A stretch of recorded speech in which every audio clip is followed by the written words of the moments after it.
How difficult was it for you to watch him get murdered on video? It broke my heart, for sure. This is the clip Durk's people allegedly never wanted floating around the streets again. Real messy heat hitting the timeline loud. Lul Tim is on camera saying he popped Von 4 times, and that line alone got the internet spinning. G Herbo even admits he watched his friend fall and felt broken, which had fans tearing up and arguing at the same time. Now there's talk that Durk is facing life, tied to supposed get-back chatter, while body cam footage is leaking everywhere.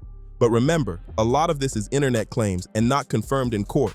Why now? Who's pushing this? And what message are they trying to send him? Because the timing looks calculated. This is the kind of footage people said the internet was never supposed to peep again. The type that was allegedly getting passed around in low-key group chats before exploding on every feed. It's the kind of drop that stirs old pain and fresh drama all at once. Right in the eye of the storm is Lul Tim, a name permanently tied to one of hip-hop's most argued over street situations, and he knows it.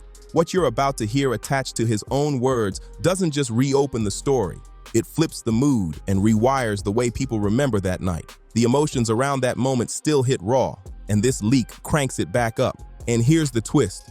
This didn't just leak by accident according to people close to it, it was released on purpose when chatter around Lil Durk was already maxed out. It feels like someone timed it to land when the heat was peaking, pushing the narrative even harder. The streets of Atlanta were electric on November 6, 2020, and every new clip drags us right back there. It was around 2 in the morning when everything went off the rails outside the Monaco Hookah lounge. No warning, no cooldown, just chaos. 2 squads collided in a way that would shake the whole rap scene and leave scars still talked about today. How difficult was it for you to watch him get murdered on video? It broke my heart, for sure. I don't really be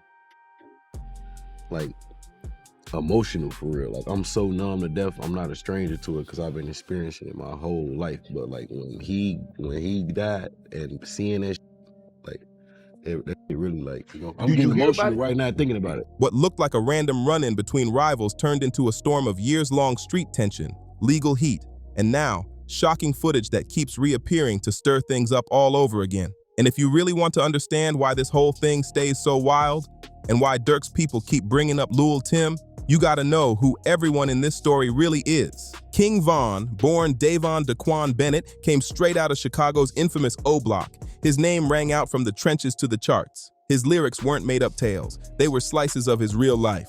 Running the streets, dealing with violence, and surviving things most people only hear about. Every verse carried that raw truth, and fans felt it heavy. But Von wasn't just any rapper.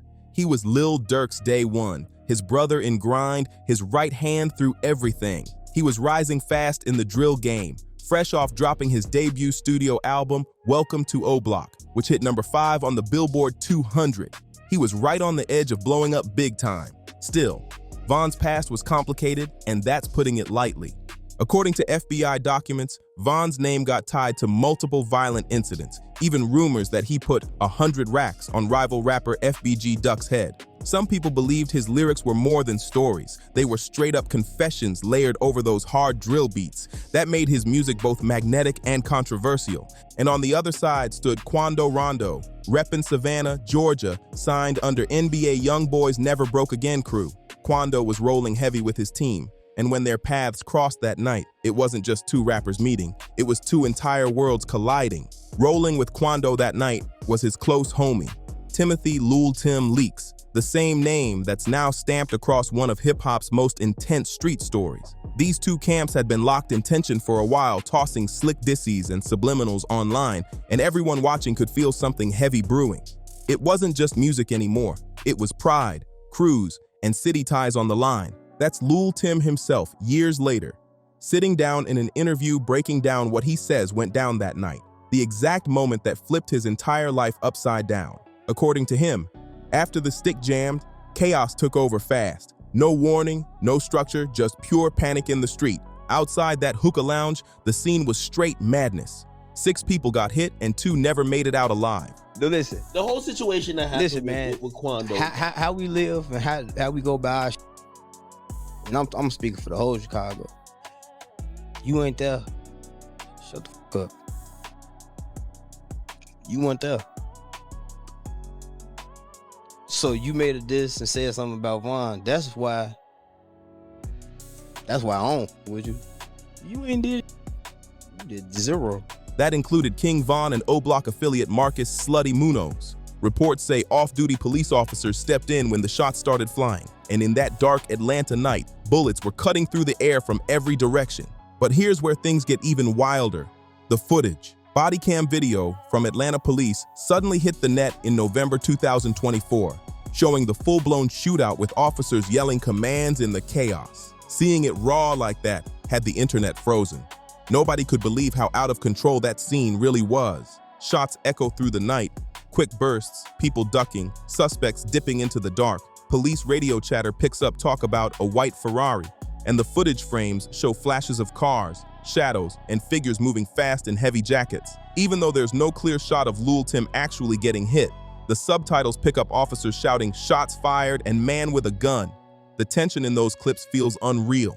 This body cam footage has been tearing up social media, spreading like wildfire. Pages like Collegiate Kid and Rich Ann Ray 33 been pushing it heavy, with posts racking up over 9,000 likes and more than 2.7 million views. The captions floating around are wild too. Some claiming this footage connects directly to Lil Durk and those murder-for-hire whispers. The video supposedly shows an O-Block affiliate firing at Lul Tim before being taken down by police. Whether that's fact or internet hype, the story's got everyone glued to their screens. But the real question is, why does this clip hit so hard?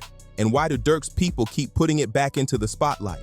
To get that, you gotta understand who Lil Durk is and what King Von truly meant to him beyond music. Lil Durk, born Dirk Devontae Banks on October 19, 1992, isn't just another rapper.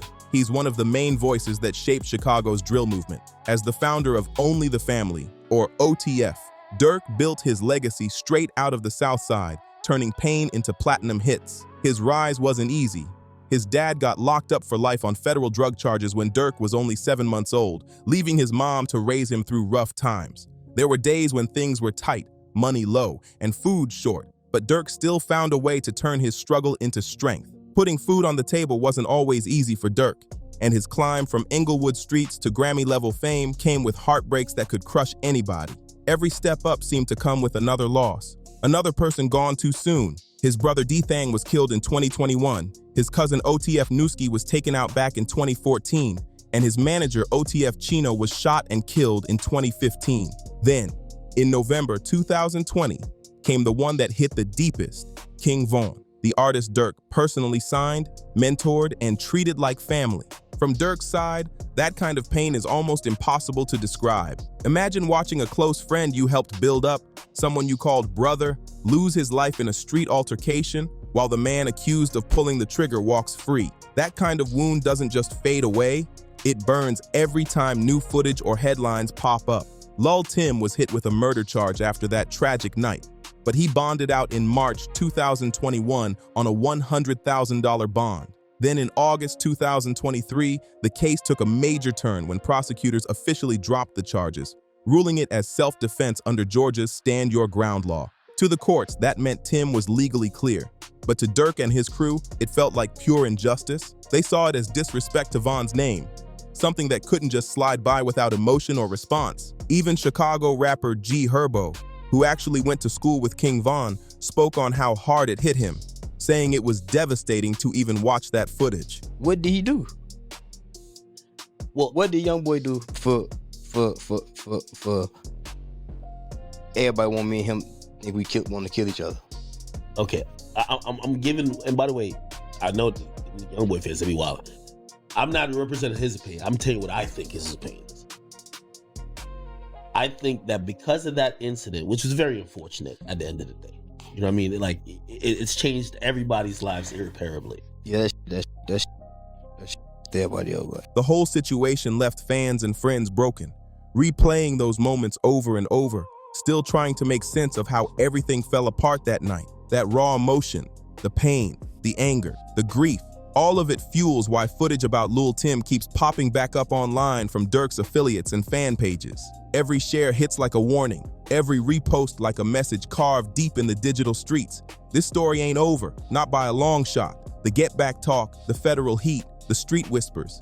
It's all part of a cycle that never really stops. In Durk's world, Debts always get paid one way or another, and what the courts called self-defense, the streets called unfinished business that needed a reply. And according to federal prosecutors, that reply didn't stay on the internet. It showed up in blood. On August 19, 2022, reports say 5 masked shooters rolled up on a gas station near Beverly Center in Los Angeles and let off more than 18 shots at Quando Rondo's car. The target, allegedly Quando himself, the man still tied to Von's death in the eyes of many. It was seen as a get-back hit, the street's answer to what went down in Atlanta almost 2 years earlier. But fate twisted the outcome. Quando survived, while his cousin, Xavier Lul Robinson, lost his life in the attack. The tragedy hit hard, spreading across every platform within hours. Surveillance footage of that gas station shootout blew up online, racking up millions of views within days. YouTube pages like Rap Daily ran wild with titles like "New Footage of Lil Durk Killing Quando Rondo Homie," even though no evidence directly tied Durk to the scene. Still, the internet ran with it, blending rumors, revenge, and real loss into one explosive story that refuses to fade. The leaked footage shows the shooters pulling up quick, letting off rounds, then peeling out fast, gone before sirens even hit the block. That missed hit would later become the centerpiece of a massive federal investigation that shook the whole industry. On October 24, 2024, Lil Durk was arrested in Broward County, Florida, facing serious federal charges: conspiracy to commit murder for hire using interstate facilities for a murder for hire that resulted in death, and possession of a machine gun during a violent crime. The streets couldn't believe it. Durk in cuffs again, but this time on the biggest charges of his career. 5 OTF members, Kayvon Grant, DeAndre Wilson, Keith Jones, David Lindsay, and Asa Houston, were indicted alongside him, making it a full-blown federal case. Prosecutors painted a wild picture of how it all supposedly went down, claiming Durk funded the whole hit using OTF money. I feel like, I'm not even gonna feel like this is the truth. It's just like, when that in you is in you. Like, that just, it's easy for you. Like, you gotta work harder on not doing something to somebody than anything else. You feel what I'm saying? So it's like, I think you feel like when you know what you're capable of, and you feel like somebody playing with you, you would just do something. Like, you would just make you. How you let them play with you? They even alleged there were flights booked from Chicago to San Diego, hotel rooms in LA, and straps purchased along the way. The feds said Durk put a bounty on Quando Rondo, calling it necessary payback for what happened to King Von back in 2020. Whether it's true or not, those words lit the internet on fire. People couldn't stop talking. Even Lil Zay Osama, another Chicago rapper and close affiliate, spoke out about how stunned he was when Durk got locked up, saying the timing couldn't have been worse. And he wasn't wrong. Durk was at the absolute peak of his career. In 2024, he took home a Grammy for All My Life featuring J. Cole, and his albums were regularly topping the Billboard 200. By 2025, he had just dropped Deep Thoughts, a project fans said showed his most reflective side yet. The man was on top of the world, and then suddenly, the feds came knocking. Everything Durk worked for, every late night, every grind from the mud in Inglewood, was suddenly hanging by a thread. But here's where this story gets even crazier. Back in March 2021, rumors started flying about a supposed drill at Lul Tim's crib while he was on house arrest. Word on the street said some OTF members allegedly pulled up and started letting shots rip through the windows, forcing Tim to dive for cover. Police later claimed they recovered customized shells linked to OTF connections, but nothing was ever proven. Now, even though there's no real video of this out there, the internet went wild. YouTube got flooded with fake, leaked footage titles trying to cash in on the buzz, but all of them were capped. No visuals, just clickbait. Still, the story itself became legend, seen by many as OTF's first big slide after Tim got out on bond. It kept that street energy alive, making everyone wonder if things would ever really cool off. Then came another wild twist. In March 2023, Lul Tim was reportedly shot between 4 and 10 times in Savannah, Georgia, but somehow survived. No footage dropped from the actual hit, but Tim later popped up in a music video for Left a Stain, flexing his scars and celebrating his survival like it was a badge of honor. He rapped about his lawyer, making it through the chaos and proving everyone wrong. Bro, I ain't on this no more. It's like, it take a little minute to adjust though. Okay. It's not like a snap of a finger. Okay. Like Von wasn't a millionaire for years. Right. You know what I'm saying? Like he still was He was fresh still trying to and stack. coming out the streets. You know what I'm Gotcha. saying? Like Yeah. he getting his money, he doing what he doing, but it take you a long time to really process that this is my life. Right. You feel what I'm saying? So it's like naturally he really still a street. So he gonna react like how a street react. That move split the internet. Some were clowning him, others saluting his toughness. Both sides ran with the footage for their own reasons. For Durk's people and OTF supporters, reposting clips tied to Tim is about keeping their street legacy alive, honoring the ones they lost, and showing the world that their circle stands tall no matter what. For others, it's about mocking the beef or showing how wild this saga's become. These videos keep flooding platforms like Instagram and YouTube, reminding everyone that this story ain't over, not by a long shot. Posts and clips keep popping up with captions hinting at ongoing threats, and eventually, Lil Durk himself had to speak on it. In a podcast interview, he broke down the real tension behind the whole beef, explaining why it runs way deeper than what people see online. From Durk's view, it's simple. No extras, no games. NBA YoungBoy wasn't even around the night Von got killed, yet he still jumped into the mix, dropping diss tracks and making it part of his narrative. To Durk, that move felt like straight disrespect, like clout chasing off a tragedy that changed lives. He saw it as someone trying to profit off pain, using Von's name to stir up attention instead of showing respect. When the host asked Durk about critics saying he's using the beef for promo, Durk didn't dodge.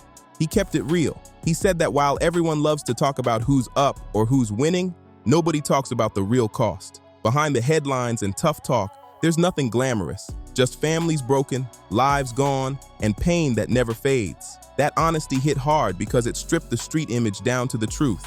Everybody loses when it comes to this kind of war. As of January 2026, Durk's reality is still heavy. Reports say he's been locked in the hole at MDC Los Angeles for 131 days after getting caught with an unauthorized Apple Watch. Now he's limited to just one phone call a month and no commissary access.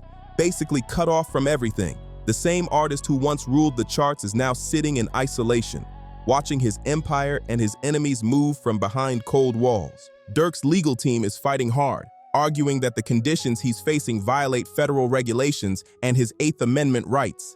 His trial, which was originally set for January 20th, 2026, just got pushed back to May 2026 because the case is insanely complex.